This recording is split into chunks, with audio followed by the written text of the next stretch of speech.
tutti voi, non sono riuscito a salutare tutti, quindi portate pazienza se ho perso tante persone per strada. È un grande piacere per me da veronese una volta tanto giocare in casa.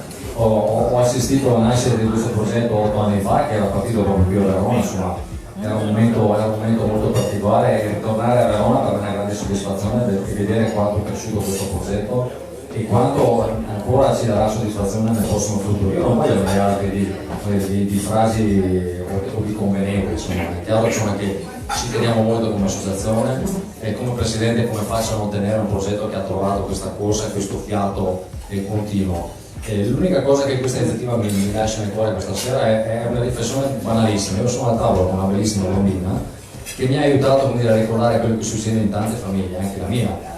Molti di noi hanno dei figli a casa, insomma, e quando ci si investe, ci si coinvolge con un'attività che può arrivare ai bambini, spesso volentieri dimentichiamo il piacere di fronte alle fatiche quotidiane che abbiamo con i figli, anche la fatica che spesso facciamo. Io litigo costantemente con mio figlio che ormai è grandicello, ma insomma ha quel genere di età dove è molto facile litigare con papà o con la mamma, ma credo che iniziative come queste ci aiutano a capire invece quanto siamo fortunati di poter continuare a vivere questa difficoltà quotidiana che la vita ci offre.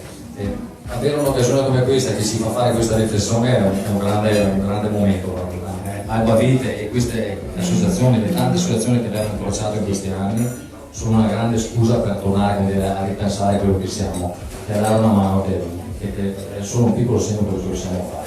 Quindi vi ringraziamo sul serio.